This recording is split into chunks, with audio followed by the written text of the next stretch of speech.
Welcome to this episode, The Missing Pieces. What are these missing pieces I'm talking about, teachers? Do you know the essential disciplines that you neglect in your space of work that make you not to become an effective and confident teacher in an AI environment? This and more is what we are going to discuss in this episode. My name is Frida Ngare, and this is a channel Lady Entrepreneur.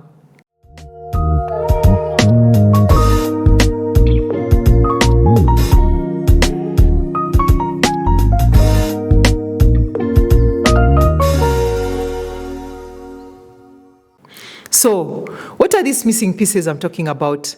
The missing pieces are disciplines like anthropology, sociology, philosophy, and psychology that help us to be more empathetic, that help us to be more sensitive about our spaces. Because remember, we are building creations, we are building creators in our students. So how do we do that if we are not sensitive about the spaces that we are in?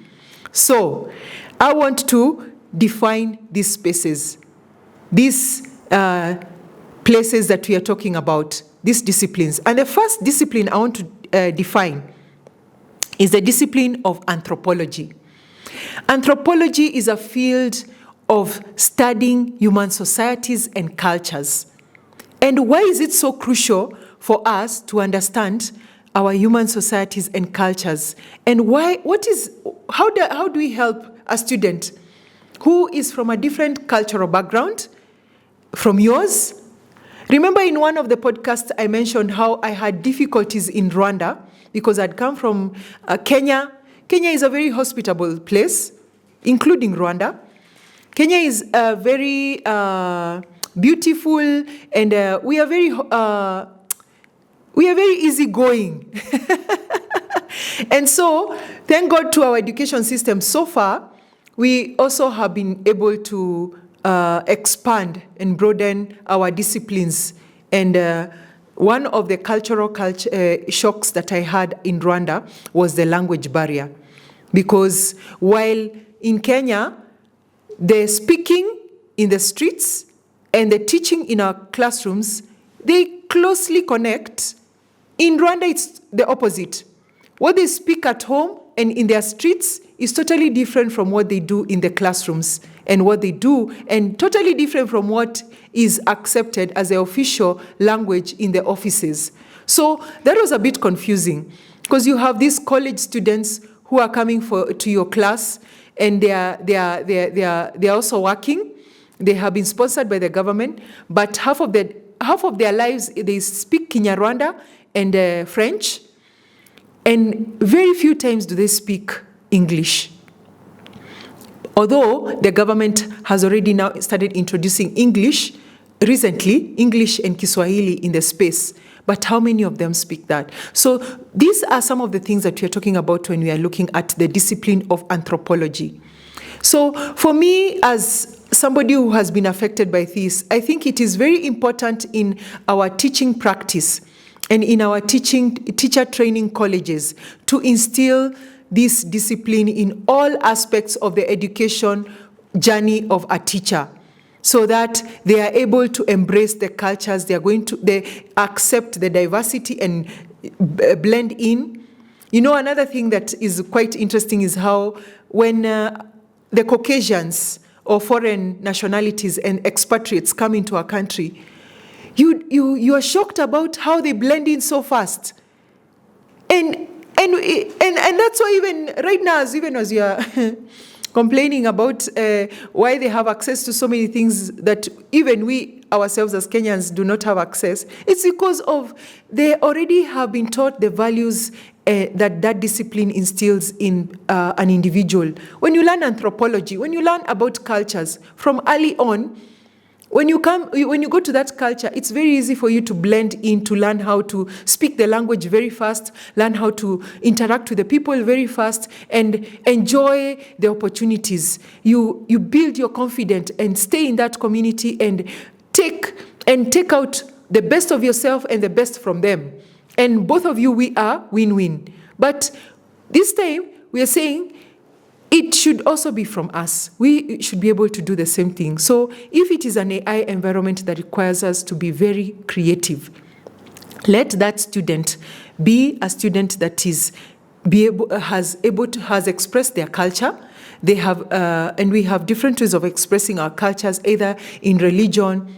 We know at the cultural web, we have the different flags, we have language, we have tones, we have the norms, we have religious practices, we have the different rites of passage. Let those be respected in the classroom and let them be inculcated in that class, so that even when you're presenting your assessments, continuous assessments, and asking somebody to express themselves in their cultures, they are able to do that and you appreciate. And when they present it in the class, it's fun for them because it's a space they are coming from. So then we end up having a very inclusive and very diverse curriculum that builds a student that is a good AI-powered creative student for our AI environments in education. The second discipline that has been a missing link in our education, and especially the education of teachers, is philosophy. This course, it's a course or it's a discipline, it's always considered, it's given the last option. So philosophy, unless you're in the theological college, is the only time you get to understand, so I can actually blend it with my life. Or philosophy, if you're in political science, we need to understand. And what is philosophy? The discipline of philosophy encourages deep thinking about ethics, morality, and the nature of knowledge. The nature of knowledge. And that is one missing link that has been, and that's why when CBC, that has been there, one of the things that I noticed during COVID time, and when the parents were trying to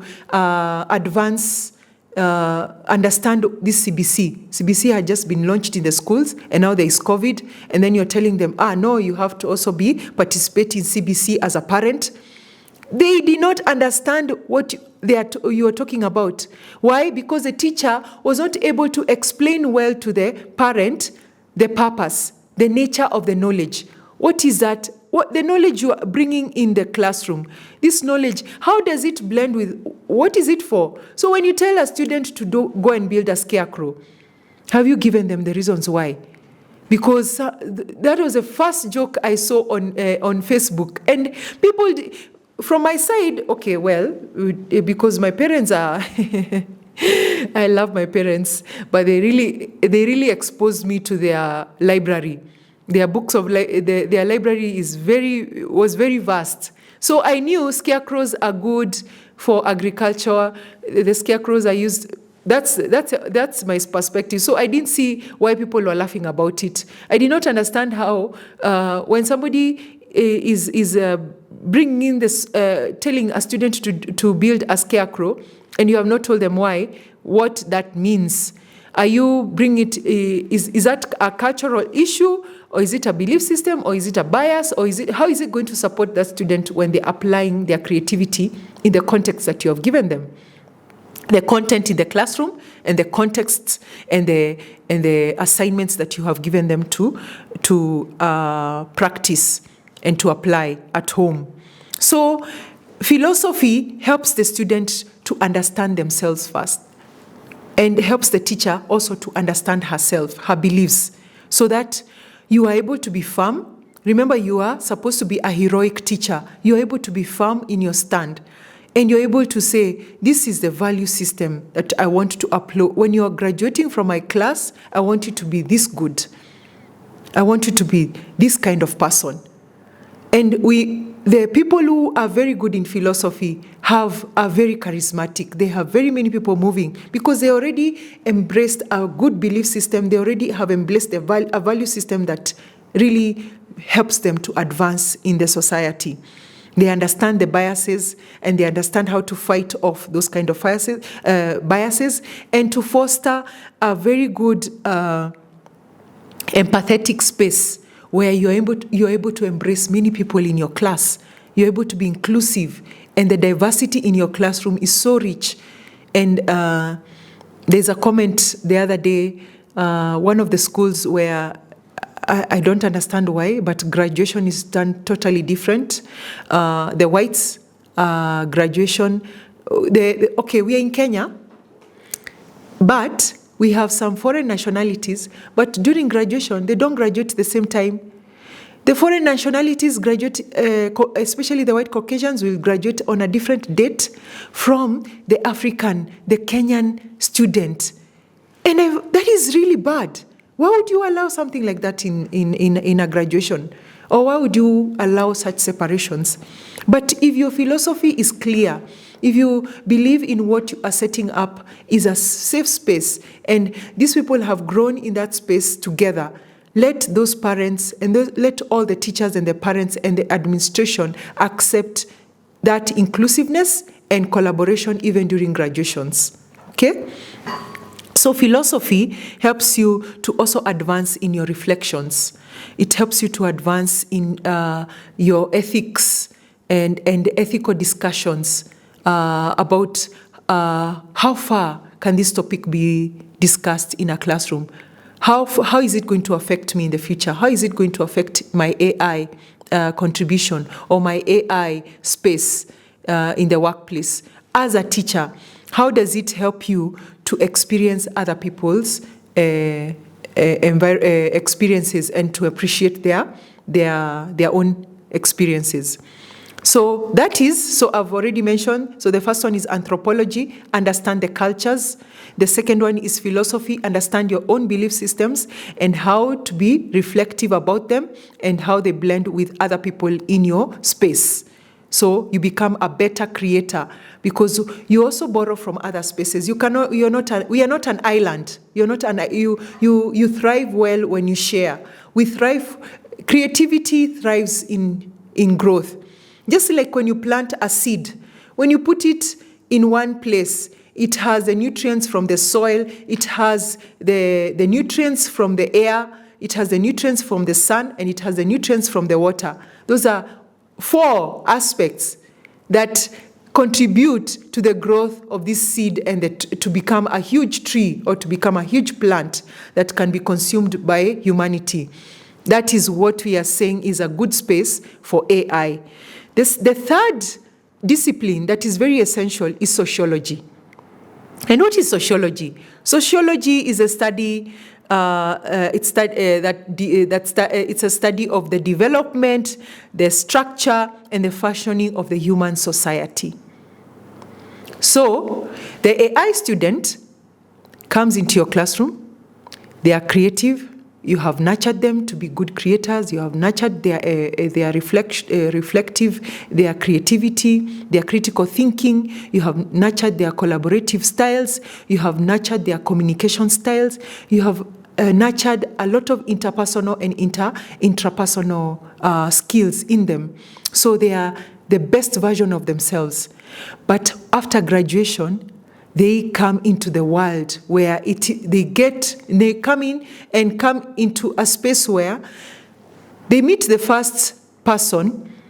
The first individuals they will meet are individuals who did not get exposed as they were. The second individual that they will meet is another individual who was exposed as they were, but they are very competitive.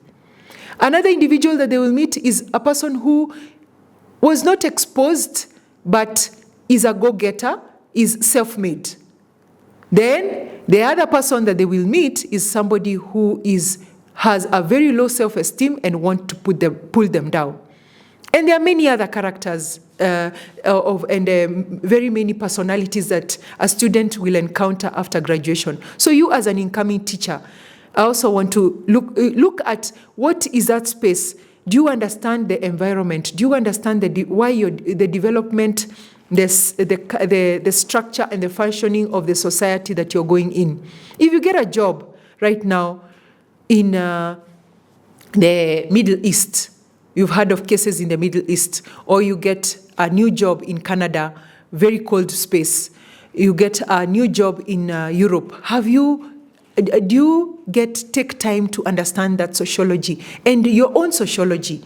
So what are we saying? We are saying you need to, we're talking about the sociology of that space, of your society, we are talking about understanding your socio-economic status, understanding the family structures, understanding the peer relationships. There are some classrooms or schools that you go, or some communities that you go, and they have allowed siblings to study together. Then you go to another place where they say, no, siblings stay separate, you need to learn from other people, and you find there's a lot of strife. I love the way we have all these different diversities in our society, but my favorite is the Asian community, where a lot of building is family-oriented. A lot of building of their family legacies, their family businesses, even their workplaces, the way they encourage each other. It's community-based.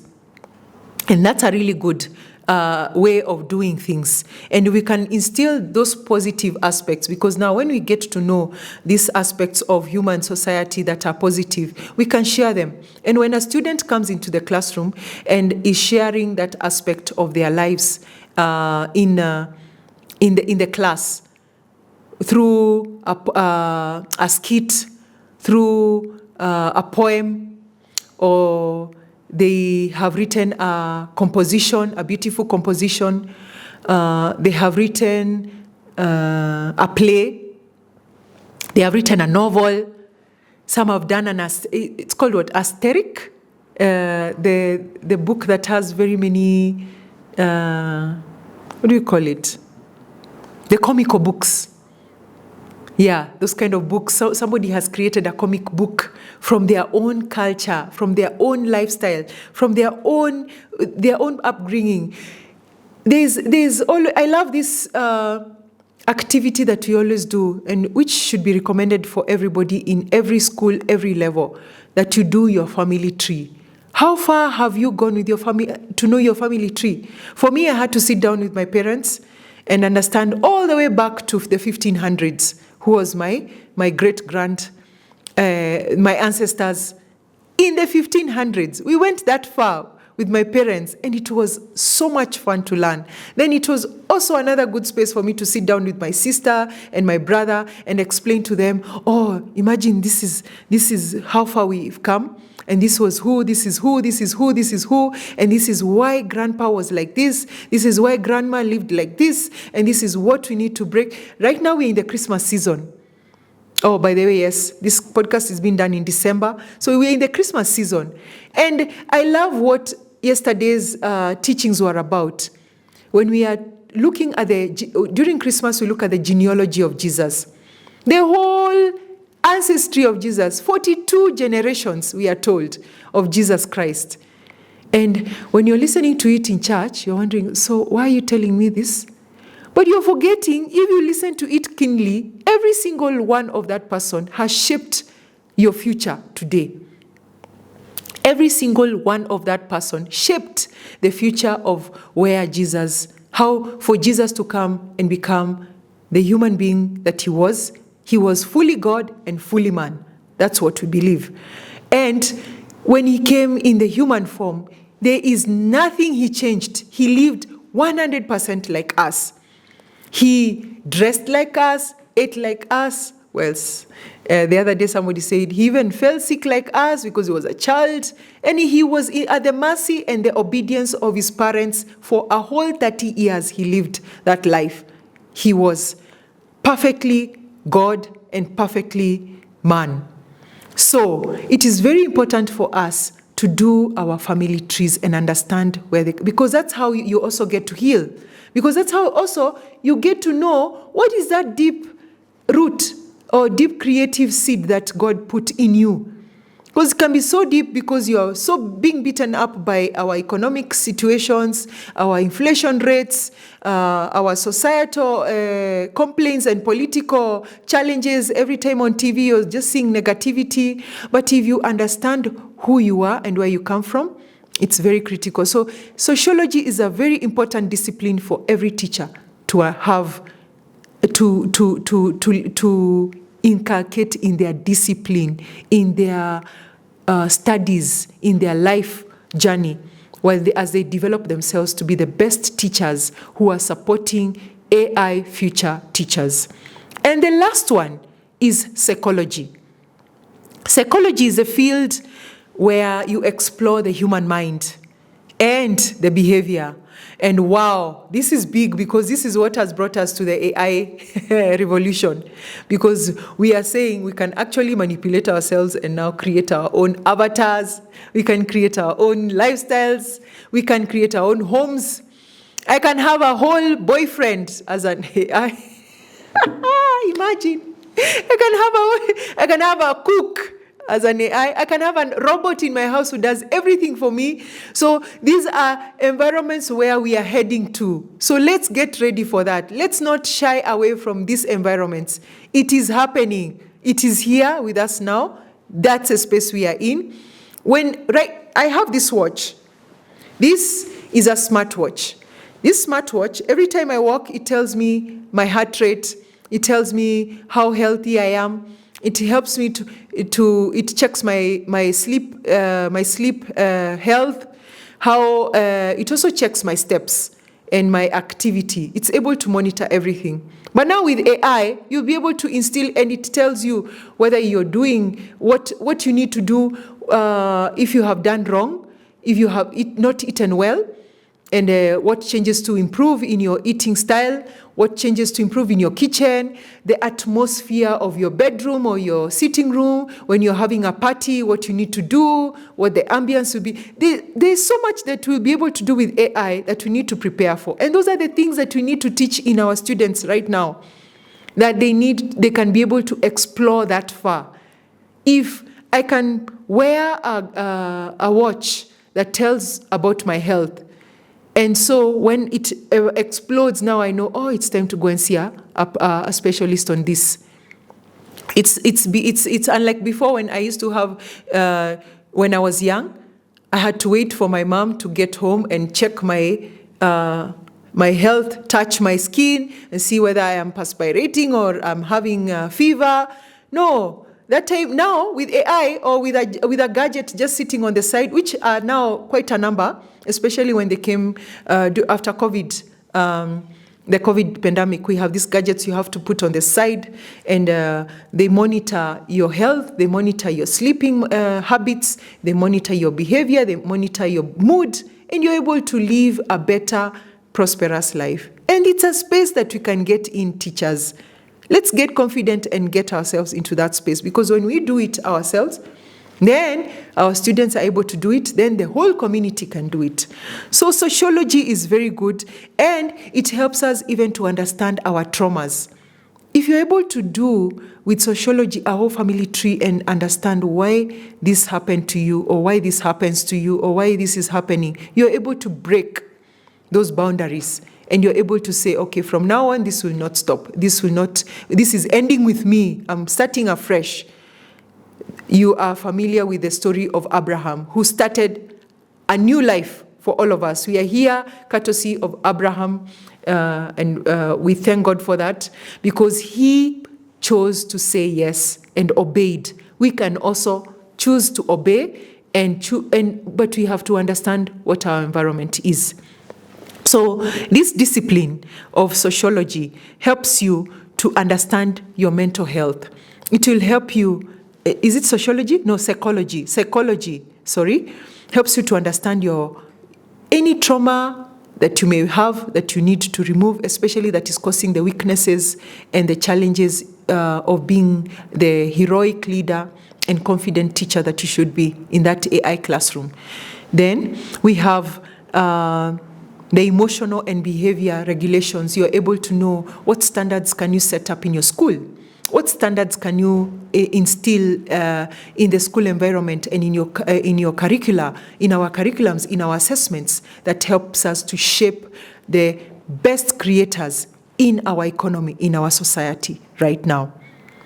And with that, we will go to the next phase where we are saying, with all this, how do we integrate now? After you've understood your disciplines, after you have been able to, even without, for those who have already graduated, just go into Google, learn more about your anthropology, learn more about philosophy, learn sociology and learn psychology, and let it shape you to be a person who is of an abundant mindset, a wealth mindset, a confident mindset, a creative mindset, a bold mindset, because that is what we need in class. If you were to bring a very good, well-balanced, holistic, AI, future-ready student out into the world, you need to have these things with yourself.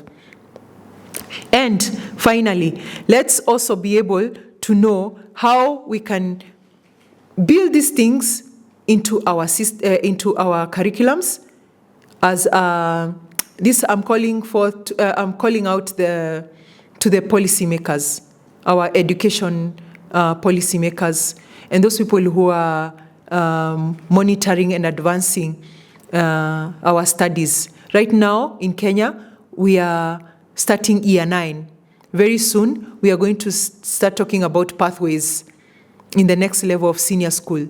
Can that be the space where these things in every single discipline, these 4 disciplines that are so essential to make us the best creators, the best shapers, the best confident and effective teachers, are put in place in all those curriculums, in all the papers, in all the assessment standards? Okay? And so that way, now when we talk about learning how to personalize learning, how to have creativity in the classroom, and how to have continuous assessment, we are confident that we know what we are doing, because we are coming from a space where it is with who we are, our culture, our lifestyle, our family trees. We are not going far away to borrow from abroad. You know, during COVID time, we were borrowing stuff from the US and then bringing it. That's why it didn't last long. Then we went back to tradition. And it's time for us to think about how do we build with what we have. And the only way to do that, you only create when you have